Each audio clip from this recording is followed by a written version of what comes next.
Saudara-saudara, tetapi memang prinsip kebangsaan ini ada bahayanya. Bahayanya ialah mungkin orang meruncingkan nasionalisme menjadi chauvinisme, sehingga berfaham Indonesia überauf. Inilah bahayanya. Kita cinta tanah air yang satu, merasa berbangsa yang satu, mempunyai bahasa yang satu. Tetapi tanah air kita Indonesia hanya satu bagian kecil saja daripada dunia. Ingatlah akan hal ini. Kita harus menuju persamaan dunia, persaudaraan dunia. Kita bukan saja harus mendirikan negara Indonesia merdeka, tetapi kita harus menuju pula kepada kekeluargaan bangsa-bangsa. Justru inilah prinsip saya yang kedua. Inilah filosofis prinsip yang nomor 2, yang saya usulkan kepada tuan-tuan, yang boleh saya namakan internasionalisme. Internasionalisme tidak dapat hidup subur kalau tidak berakar di dalam buminya nasionalisme. Nasionalisme tidak dapat hidup subur kalau tidak hidup dalam taman sarinya internasionalisme. Jadi dua hal ini, saudara-saudara, prinsip 1 dan prinsip 2, yang pertama-tama saya usulkan kepada tuan-tuan sekalian adalah bergandengan erat satu sama lain. Kemudian apakah dasar yang ketiga? Dasar itu ialah dasar mufakat, dasar perwakilan, dasar permusyawaratan. Negara Indonesia bukan satu negara untuk satu orang, bukan satu negara untuk satu golongan, walaupun golongan kaya. Tetapi kita mendirikan negara semua buat semua, satu buat semua, semua buat satu. Saya yakin bahwa syarat yang mutlak untuk kuatnya negara Indonesia ialah permusyawaratan perwakilan. Dengan cara mufakat, kita perbaiki segala hal, juga keselamatan agama, yaitu dengan jalan pembicaraan atau permusyawaratan di dalam badan perwakilan rakyat. Apa-apa yang belum memuaskan, kita bicarakan di dalam permusyawaratan. Prinsip nomor 4 sekarang saya usulkan. Saya di dalam 3 hari ini belum mendengarkan prinsip itu, yaitu prinsip kesejahteraan, prinsip tidak akan ada kemiskinan di dalam Indonesia merdeka. Maka prinsip kita harus, apakah kita mau Indonesia merdeka yang kaum kapitalnya merajalela, ataukah yang semua rakyatnya sejahtera, yang semua orang cukup makan, cukup pakaian, hidup dalam kesejahteraan, merasa dipangku oleh Ibu Pertiwi yang cukup memberi sandang pangan kepadanya? Mana yang kita pilih, saudara-saudara? Kita sudah lihat di negara-negara Eropa adalah badan perwakilan, adalah parlementer demokrasi. Tetapi tidakkah di Eropa justru kaum kapitalis merajalela? Di Amerika ada suatu badan perwakilan rakyat, dan tidakkah di Amerika kaum kapitalis merajalela? Tidakkah di seluruh benua barat kaum kapitalis merajalela? Padahal ada badan perwakilan rakyat.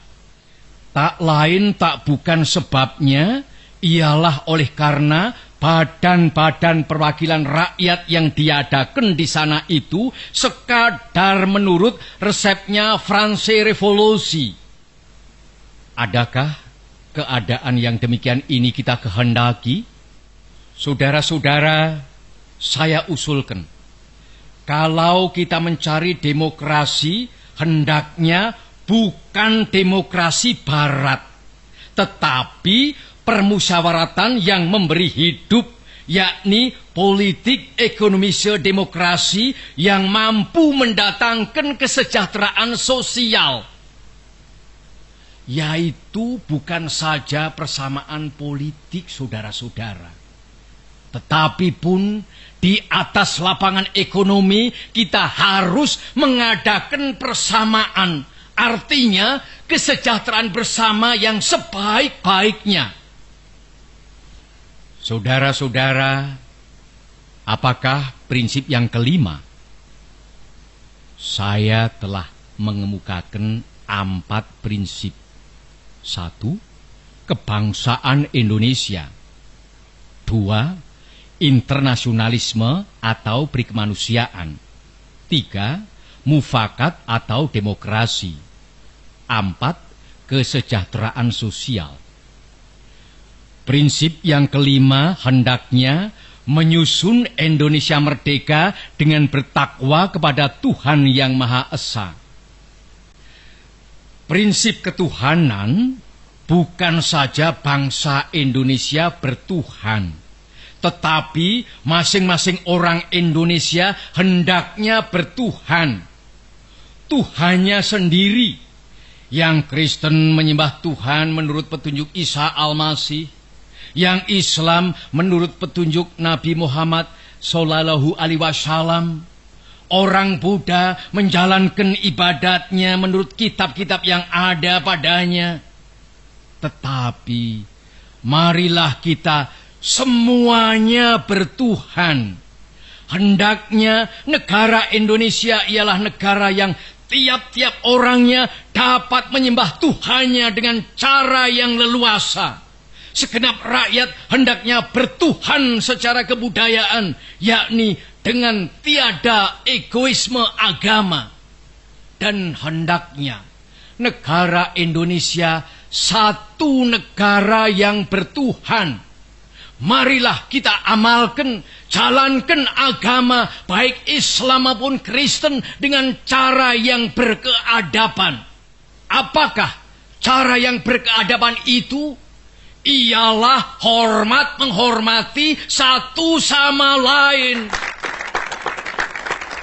Marilah kita di dalam Indonesia Merdeka yang kita susun ini sesuai dengan itu. Menyatakan bahwa prinsip kelima daripada negara kita ialah ketuhanan yang berkebudayaan, ketuhanan yang berbudi pekerti yang luhur, ketuhanan yang hormat menghormati satu sama lain. Hatiku akan berpesta raya jikalau saudara-saudara menyetujui bahwa negara Indonesia merdeka berasaskan ketuhanan yang Maha Esa. Saudara-saudara, dasar-dasar negara telah saya usulkan. 5 bilangannya. Inikah Pancadharma? Bukan. Nama Pancadharma tidak tepat di sini. Dharma berarti kewajiban. Sedang kita membicarakan dasar. Saya senang kepada simbolik. Simbolik angka pula. Rukun Islam 5 jumlahnya.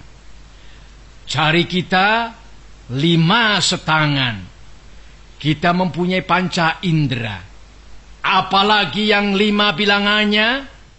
Pendawa 5. Pendawa pun 5 orangnya.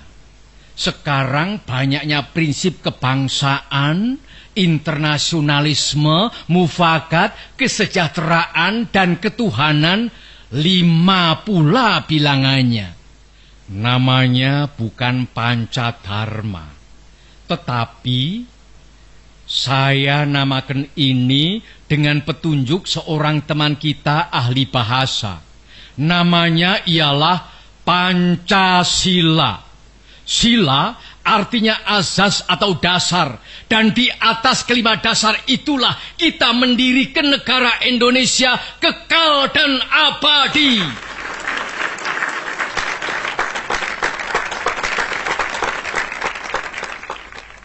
Atau barangkali ada saudara-saudara yang tidak suka akan bilangan 5 itu? Saya boleh peras sehingga tinggal 3 saja.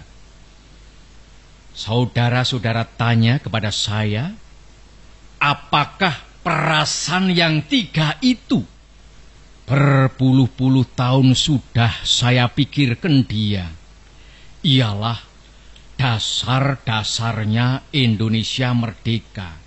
Weltan saung kita. 2 dasar yang pertama, kebangsaan dan internasionalisme. Kebangsaan dan perikemanusiaan. Saya peras menjadi satu. Itulah yang dahulu saya namakan sosionasionalisme.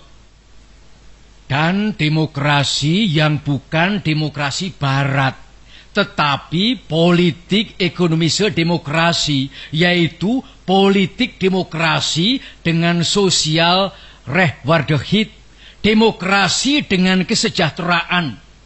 Saya peraskan pula menjadi satu. Inilah yang dulu saya namakan sosiodemokrasi. Tinggal lagi ketuhanan yang menghormati satu sama lain. Jadi, yang asalnya 5 itu telah menjadi 3. Sosionasionalisme, sosiodemokrasi, dan ketuhanan. Jikalau Tuhan senang kepada simbolik 3, ambillah cara 3 ini. Tetapi barangkali tidak semua tuan-tuan senang kepada trisila ini dan minta satu dasar saja. Baiklah, saya jadikan 1. Saya kumpulkan lagi menjadi 1. Apakah yang 1 itu? Sebagai tadi telah saya katakan, kita mendirikan negara Indonesia yang kita semua harus mendukungnya. Semua buat semua. Jikalau saya peras yang 5 menjadi 3 dan yang 3 menjadi 1, maka dapatlah saya 1 perkataan Indonesia yang tulen, yaitu perkataan gotong royong. Negara Indonesia yang kita dirikan haruslah negara gotong royong. Alangkah hebatnya negara gotong royong.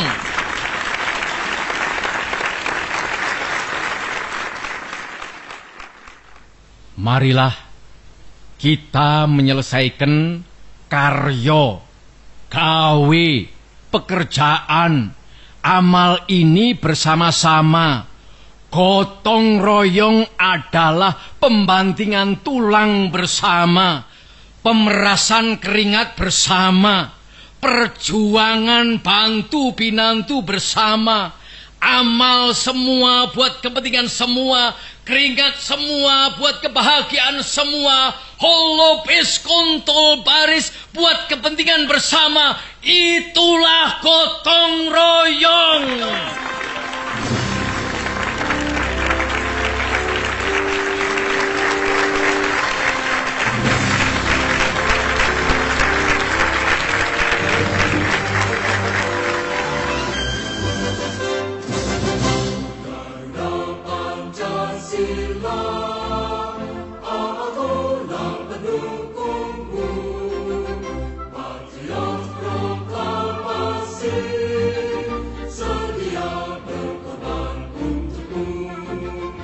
Pancasila dasar negara.